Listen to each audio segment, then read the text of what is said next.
Assalamualaikum warahmatullahi wabarakatuh. Akkam jirtan kabajamtootaa fi hordoftoota keenya jirra jirtu warroota amantii biraallee ashama harka fuune isiniin jedha kabajamtootaa fi hordoftoota kiyya. Deebi'ee dhufeetiniin jira har'a hoo sa'aadaan maal qabattee nu dhufte maaliin nu dhufte maaliin deebitee roozaan argamte maali jettanii nu eeggataa jirtanii jechuudha kabajamtootaa fi hordoftoota kiyya deebi'ee dhufeetiniin jira jechuudha. Har'a waan addisii waan Inshallah haga tokko qalbiin teessanillee gadi isin deebitu qabadhee isinii dhufee jira jechuudha kabajamtootaa fi hordoftoota kiyyaa nallee xiqqoo isii qalbiin kiyyaa ganna deebitee jirti jechuudha wanti suni garuu inshallah yoo rabbi jedhe rabbiin dhugaa haa godhu isiniin jedha du'aa godhaa isiniin jedha kabajamtootaa fi hordoftoota kiyyaa maal qabatte sa'aadaan maaliin dhufte roozaan argamtee badaa roozaa faa qabattee dhufti badaa roozaan baay'ee cinatti argamuu hin ooltu jettanii cinqamaa jirtanii jechuudha inshallah sunillee yoo rabbi jedhe tahii rabbiitiin waan hin oolamne jechuudha kisin nurra cinqamaa jirtanii sinin beeka hordoftoota kiyyaa wallahi kisin nurra sirriitti roozaadhaaf cinqamaa jirtanii sinin beekaa jechuudha kanaafuu iyyuu kabajamtootaa fi hordoftoota kiyyaa waan qabadhee dhufe san isinitti himuun duratti jechuudha dhugaa rabbii dubbachuudhaa fi waa baay'ee garaa nama nyaataa jechuudha waa baay'ee argaa jira waa baay'ee waan teessabee qabaa jechuudha roozaan baduun isii kuni jechuudha waa baay'ee nu argisiisee jechuudha garuu ammootu iyyuu Alhamdulillah Rabbil Alamin akka namaatii fi akka rabbiitii fi miti akka namaatiif jechuudha namoota baay'ee osoo roozaa waa taate jedhanii ka gammadee ililfatee miidiyaa kanarratti kolfee gadda isiisan akka sargitti dabarsuu jechuudha waa baay'ee teessabee argee waa baay'ee argee jechuudha Alhamdulillah Rabbil Alamin kanaafuyyuu inshallah maal isiniin jechuu barbaadee ni beeytanii kabajamtootaa fi hordoftoota keenyaa inshallah isinitti hima waan qabadhee dhufeessanii isinitti himamoo isinitti hinimu inshallah huma khayriitii jechuudhaan huma khayriitii jedheetiin yaadaa jira garuu rabbiin dhugaa haa godhu jechuudha rabbi dhugaa haa godhu inshallah yoo rabbi jedhe maal jechuu barbaadeeti warroonni jechuudha warroonni osoo waa hin hubanne namaan waa jettan warroonni osoo waanii namaa hin beekne namaan waa jettan namaan waa jechuu irraa of qusadhaa isiniin jechuu barbaade dhugaa rabbi dubbachuudhaaf dheengaddamoo yoo misila tiktok irratti jechuudha ajandaa baay'ee tumanii ajandaa baay'ee oofu jiranii jechuudha garuu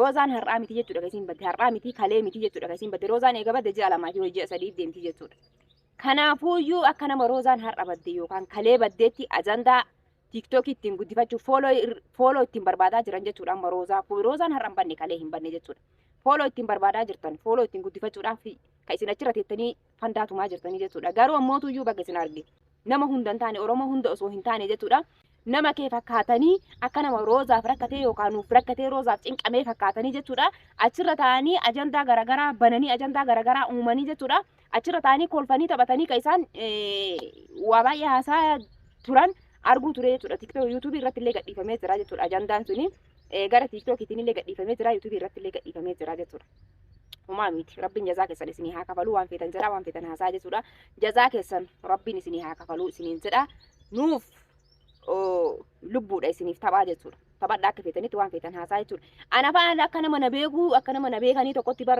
waa baay'ee haasa'u jirtan akka namuma nan beekne bar namuma argaati iyyuu nan beekne yookaan miidiyaa irra na beeku malee yookaan argaati iyya nan beeknetu iyyuu waa baay'ee haasa'u ture jechuudha miidiyaa irratti namoota saniif deebii akka gaariitti deebisuu fi barbaadeeti liitoorkiin hin jiru bakka hin jiru sanitti yeroo sanitti liitoorkiin hin jiru keessaa bahee jechuudha laayivii sanii sila akka gaariitti deebii gaa isinii deebisa ture iyyuu garuu jazaa keessa rabbi isinii haa kafalu isiniin jedha wallahi alazim jechuudha waa baay'ee arge badiisa roozaan badde kanarratti nama ufii fakkaatee jechuudha nama ufii fakkaatee akka bineensaatti duubaan nama kutachuu deemu si fakkaatee jechuudha akka bineensaatti duubaan si kutachuu deemu waa baay'ee argine waa baay'ee teezzamne baga baddee roozaan waa baay'ee adda baafanne jechuudha waa baay'ee adda baafanne waa baay'ee adda nuu bahee jechuudha laayivii sanirratti jechuudha wanti hin haasayimin hin jiru nama keenya fakkaatanii bar wal gurmeessanii ofii nama keenya fakkaatanii ofii nama kan kee fakkaatanii deebi'anii foon kan kee duubaasii kutatanii jechuudha maaliif barbaachise wanta akkasiisu roozaan har'a hin banne kalee hin banne haga nuti maatiin isii miidiyaa irratti ol bahee warroonni nama piraankii jettan namni piraankii maatii ofii miidiyaa irratti ol baasee boochisee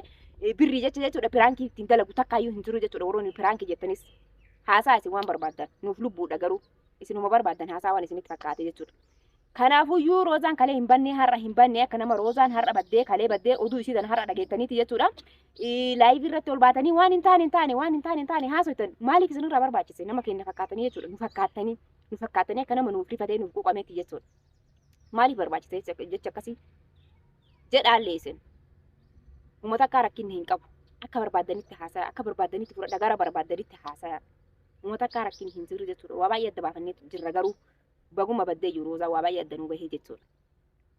Haga nuti kalee wayi roozaan badde Oromoo jedhee haga gani miidiyaa irratti ol bahee booyu eessa jirtanii kalee fooloo ittiin guddifachuudhaaf jechuudha fooloo ittiin guddifachuuf malee roozaaf yaaddaniitii miti maatii isiitiif yaaddaniitii miti kan isin as baatanii rooza profaayilii isirra namni hin kaayanne laayivii kana keessa ol seenuu hin danda'u profaayilii isirra kaadha maa roozaan kalee badde moo warra badde wallaahi billaahi ajaa'iba wallaahi aziim yeroo takka jechuudha waa baay'ee adda baafatanii jechuudha waa baay'ee adda namaa bahaa jechuudha keessa jirtan hanga qara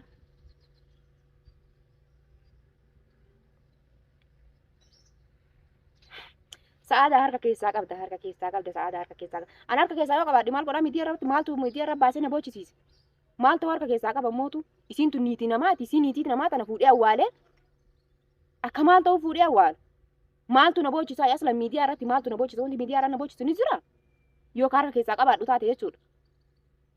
Sila dubbiin sila akkamitti yaaddan isin warroonni waan akkana haasoftan jechuudha akkamitti yaaddan sammuutamii yaaddan isin.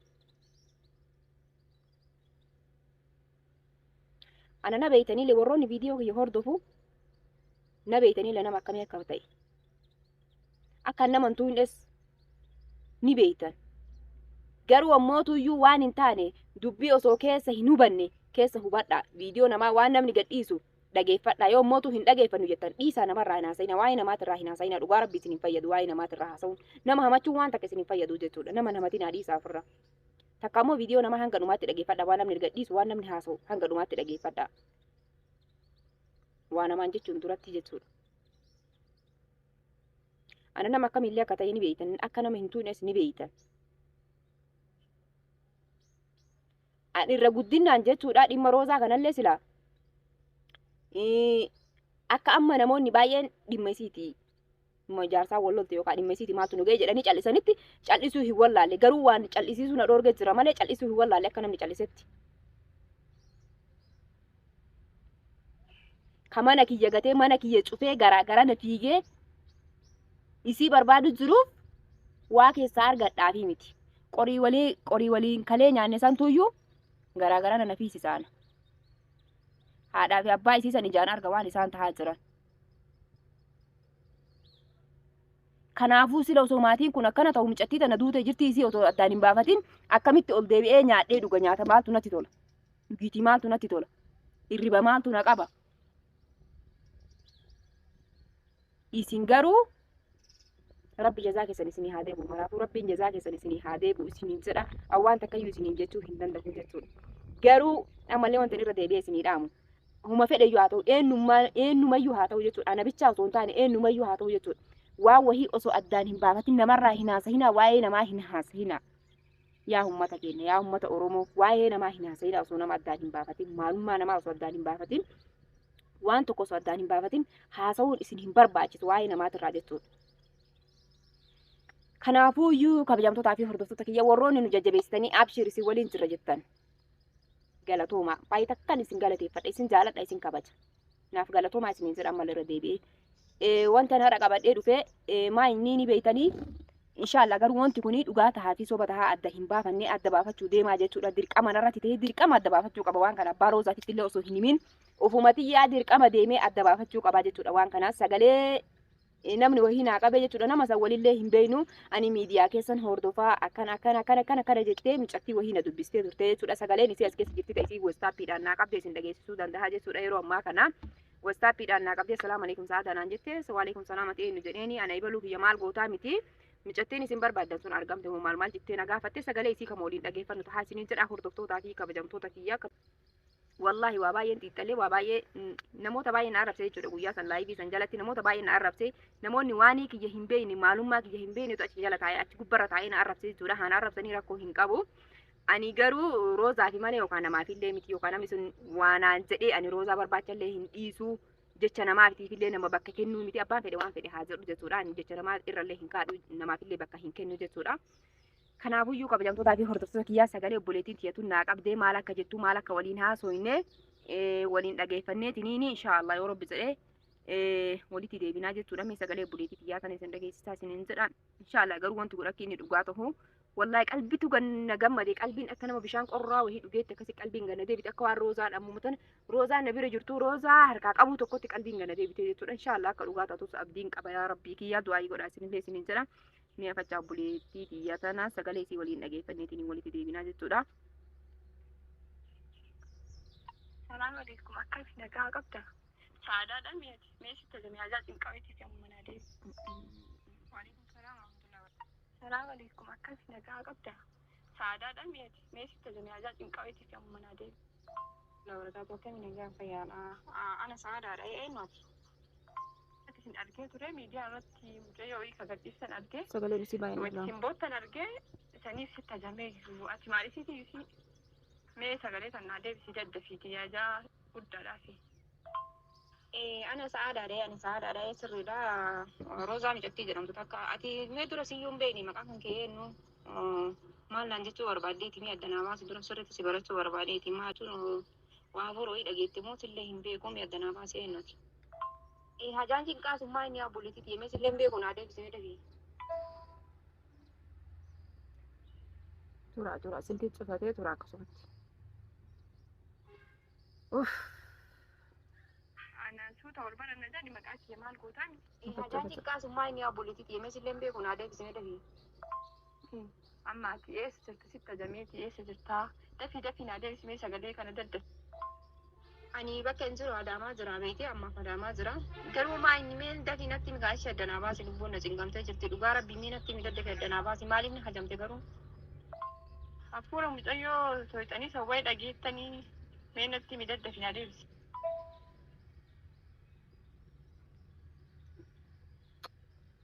Silkiin kiyya cufatte mee tura akkasumatti tura.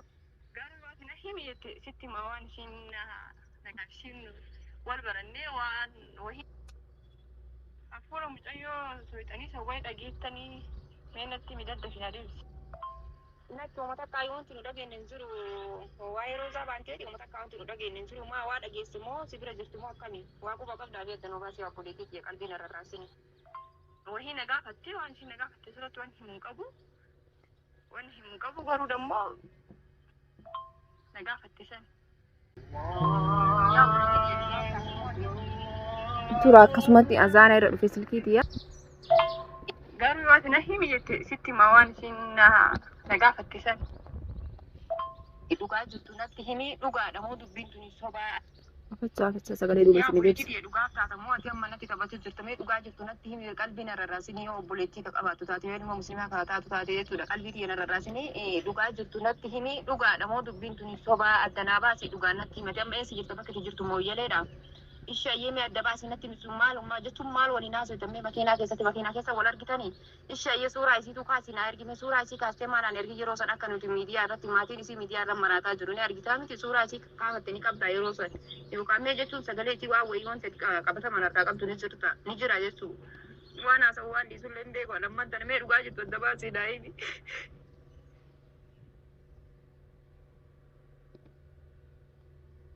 Obboleettii yemboinleedha obsii wanni si boochisu hin jiru hin jirtu mucattiirru hidhaan alhamdulillah argeen jira nagaa qabdi ani makiinaa keessatti ol baranne erga ol baranne booda hojii barbaada hojii naa soqii naan jette hojii soqee fi dallaala wayiitti kenne dallaala san bira seentee hojii hojjechuu jirti andammoo amma achi hin jiru gara Finfinnee deebi'ee jira kanaafiyyuu ishee yoo arguunii ka barbaaddu taate mucaatti dawwalee hin gaafadha dallaalicha wayita gaafadhee jedhetti sii deebisaan. Galatoofi hayyee maaliif hin boonne barka bade lubbuu namaati akka cinqamaa jiru miidiyaa irratti yoo viidiyoo kan kalaaltu taate inni argitaa jechuudha maatii isii akka inni ta'aa jiru ni argitaa miti kanaafuu yoo abbuleetii dhiyeessiti silaa yeroo san iyyuu jechuudha naa bilbiluu turtee garuu ammootu ammallee galatoome ammayyuu haban hoyyoo furuu isii dhageessisuudhaaf jechuudha dallaalallee hin gaafatin waan sin jechuu barbaadu dallaala hin gaafatini dallaala itti kennite sanni beeytaami bakka hin dhufa bakka asi bira hin dhufa qabatamumaan bakka isin jirtu san dhageessita akkam jettee abbuleetii tiyya. Andalagaa qabaa wanni ati na biraa gootu hin jiru wanni anaaf si wal arginuuf hin jiru yoo barbaadde achi dhaquu hin dandeetta bakka isiin jirtutti mee mooyyalee jirtu siin jedhee mooyyalee dhaquu hin dandeetta andammoo dalagaa waan qabuuf natti hin tolu oromoon qaraa kabajaan jaala.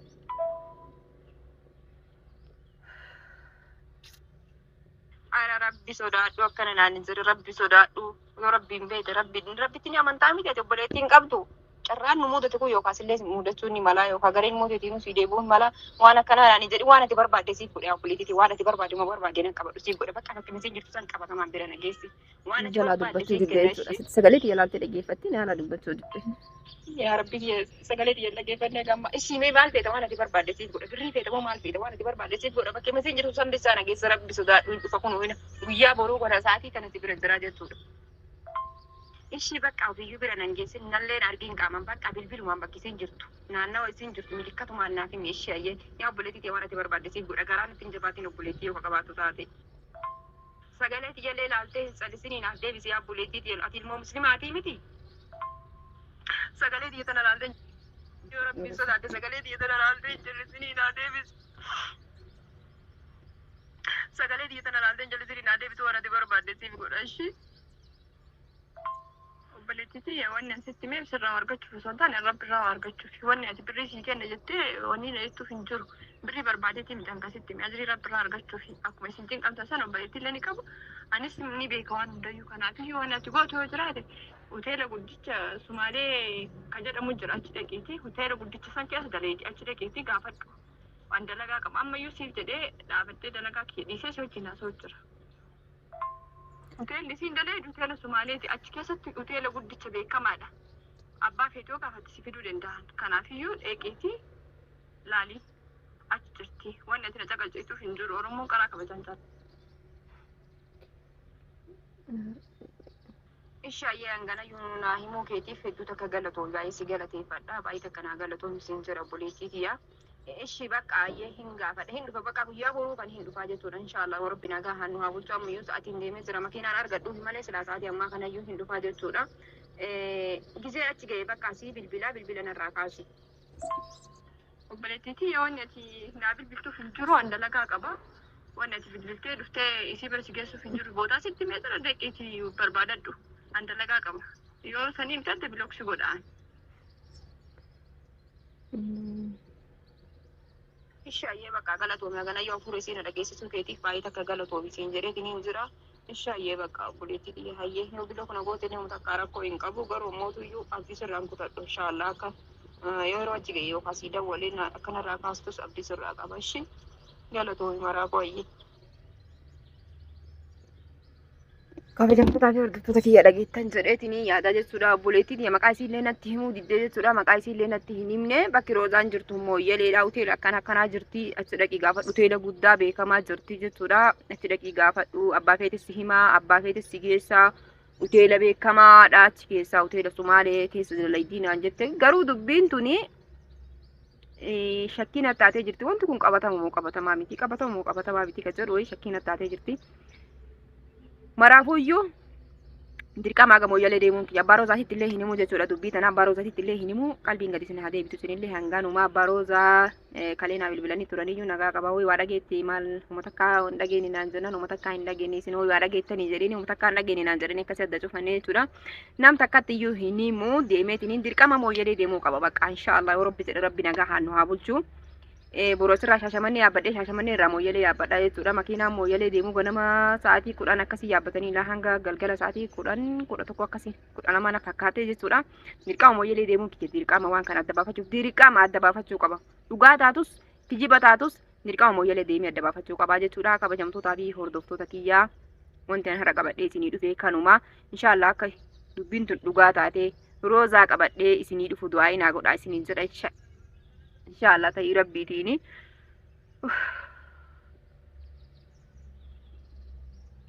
du'aa inaa godha viidiyoo itti aanu irratti inshallah akka roozaa qabadhee isinii dhufu du'aa inaa godha isinii jedha kabajamtootaa fi hordoftoota kiyya mooyyalee deemuun kiyya narratti dirqama jechuudha boru inshallah du'aa inaa godha rabbiin karaa nagaa si haa oofuu waan kanallee rabbiin si haa qunnamuu rabbiin dhugaa haa godhu jira du'aa inaa godha isiniin jedha viidiyoo isinitti dheeressee jira hanga viidiyoo itti aanu walitti dachaanutti inshallah viidiyoo itti aanu irratti yaa rabbi akka roozaa qabadhee dhufu du'aa inaa godha isiniin jedha yookaan roozaa waliin isinii dhufna hanga viidiyoo itti aanu walitti deebinutti assalaamu alaikum warahmatullahi wabarakaatuhu isin jaaladha isin kabaja nagaan naa turaa isiniin jedha bye bye.